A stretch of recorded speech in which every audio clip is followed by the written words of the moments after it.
Carey Nieuwhof and Reggie Joyner have written a book called Parenting Beyond Your Capacity, and the subtitle is Connect Your Family to a Wider Community.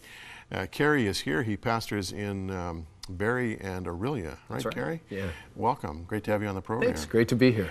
I read the book cover to cover. Very interesting perspective. I really want to focus on the last two chapters, however. But before we get there,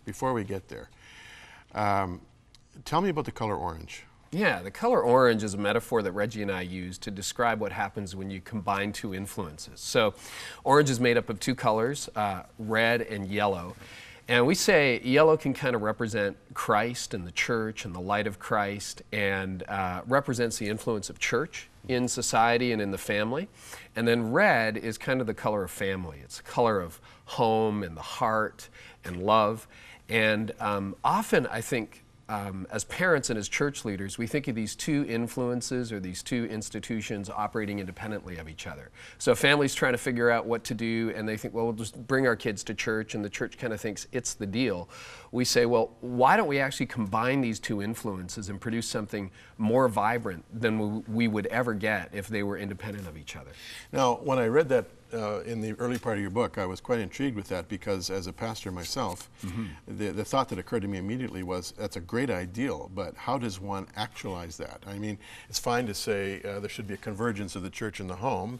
The assumption is that there is already, but how do you intentionally and programmatically, if there's such a word, sure there is. bring the two together? I mean, how does that convergence happen? Yeah, well, I think there are different ways to look at it. We base a lot of the book on Deuteronomy chapter 6 and this idea that church and community kind of go hand in hand. The family and church go hand in hand. And we think about it in terms of influence, that, you know, you're a pastor, I'm a pastor. So on a typical year, we might see a family 40 Sundays a year. Between hockey and illnesses and vacation and the odd sleep in, about 40 times a year. So we get about 40 hours of influence with the average family. And historically, the way I've been in ministry 15 years, we kind of program to that 40 hours. It's like, if you can just get your kids here, if you can get your teenagers here, we'll just do the best we can with those 40 hours. But the influences outside of those 40 hours are much bigger than inside those 40 hours. So, for example, you know, that average child might spend 400 hours gaming in the course of a year. Well, that's just more than you do the math. It adds up. This may surprise a lot of parents, but the greatest influence in a child's development at every stage while they're at home is actually their parents. Yeah. It's the biggest influence. And so when we sat down and we looked at the calendar in a typical year, if both parents work outside of the house, if you get 8 hours of sleep a night, if the kids are in full-time school, a parent still has 3,000 hours of influence left over at the end of the year, unstructured time to spend with their children. So the question is, what are parents doing with that influence? And we think, well, you know, I grew up in a Christian home. I'm trying to lead a Christian family. There are times where I don't know what to do with that influence. So we at Connexus, where I lead, and lots of churches across North America and beyond, are starting to say, what if we used our 40 hours, not only to do a great hour on Sunday or midweek or whenever that happens, but what if we used our 40 hours to help parents leverage their 3,000 hours? So that's the question. And how's it working?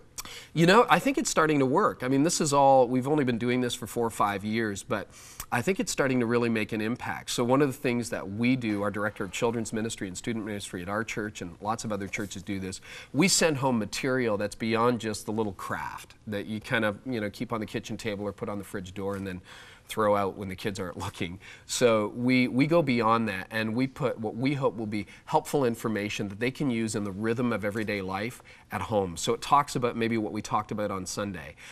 There's devotions for the kids to do. There are cards that they can fill out. Hey, I caught you doing something great this week. Really want to encourage you. Love mom, love dad. You know, those sorts of resources, Bible stories, so that the parents know what to do. Because if you just hand them a Bible and say, use this, a lot of parents really don't know. And in our case, where I minister, a lot of the families didn't grow up in a Christian church, and they're actually becoming followers of Christ, so they don't even have a reference point. So we think if we as church leaders can come alongside and help families with that kind of thing, great things can happen. Now, the essential thesis of the book is that you do have limits to your capacity as a parent. And so you need to look outside of your own parenting influence to others who can have an influence on your kid's life. Right. And I suppose, you know, you're talking not just about church people, you're talking about coaches, you're talking about tutors, you're talking about any adult person out there who in one way or another can influence the child's life, and I think that's a really, really good point. Now our time is short, and we really have to read the book to get the full impact.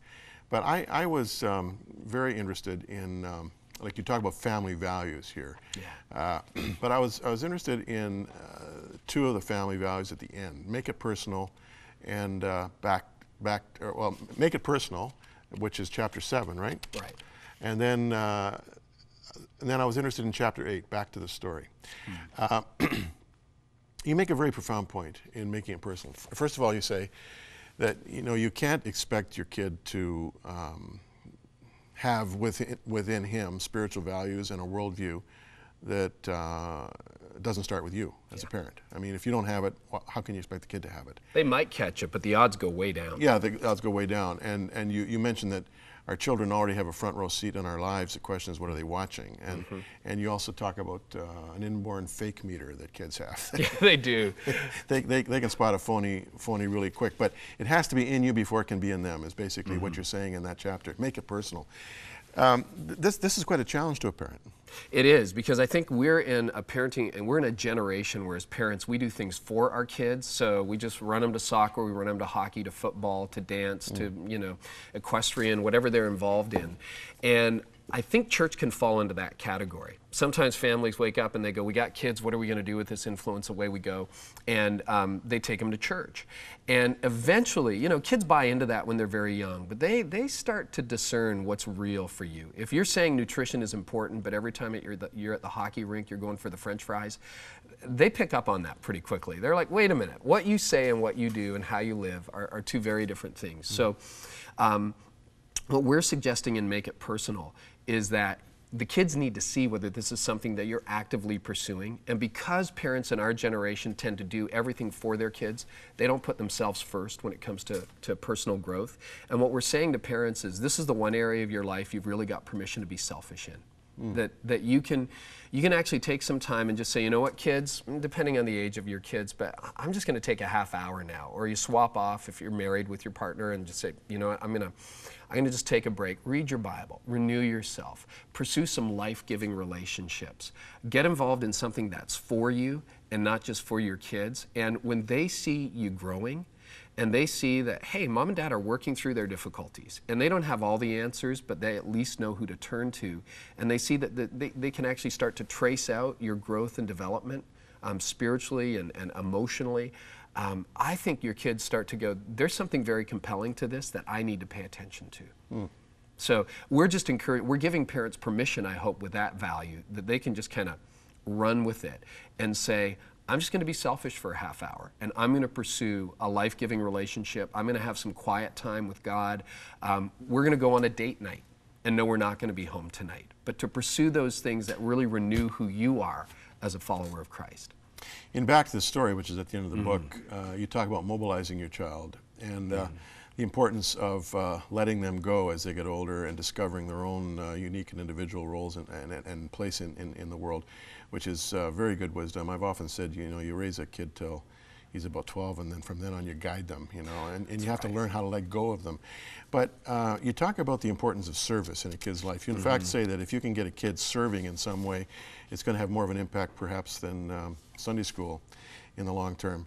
But you mentioned better stories, and you use a great example here of a guy whose daughter got into a Gothic lifestyle and was dating a guy who was not the guy you want your daughter to date. That's right.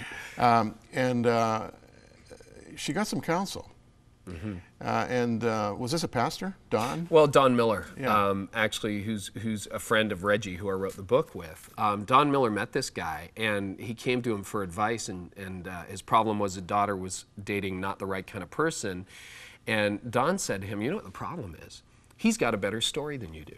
You know, he's a rebel, he rides a motorcycle, he does things that are dangerous. There's a plot line there. And I think a lot of us, and this is really challenging me as the father of two teenagers, is a lot of our faith can tend to be about what we don't want for our children. It's like, well, we don't want you to have sex, we don't want you to get in trouble, we don't want you to drink, we don't want you to do drugs, we don't. And all those are legitimate. Like, those really do lead to a path of life. But there's no compelling plot line. It's like, well, what is my life supposed to be about? And kids are looking for significance and purpose. So the idea is when they start to reach an age, maybe as early as 10, 11, 12, certainly into the teen years, you need to give them something significant to do. And I don't think kids will ever believe they're significant until they get something significant that they can do. And so the idea, you know, and this is a bit of a paraphrase about what's in the book, but he decided that he said, we need to do something as a family.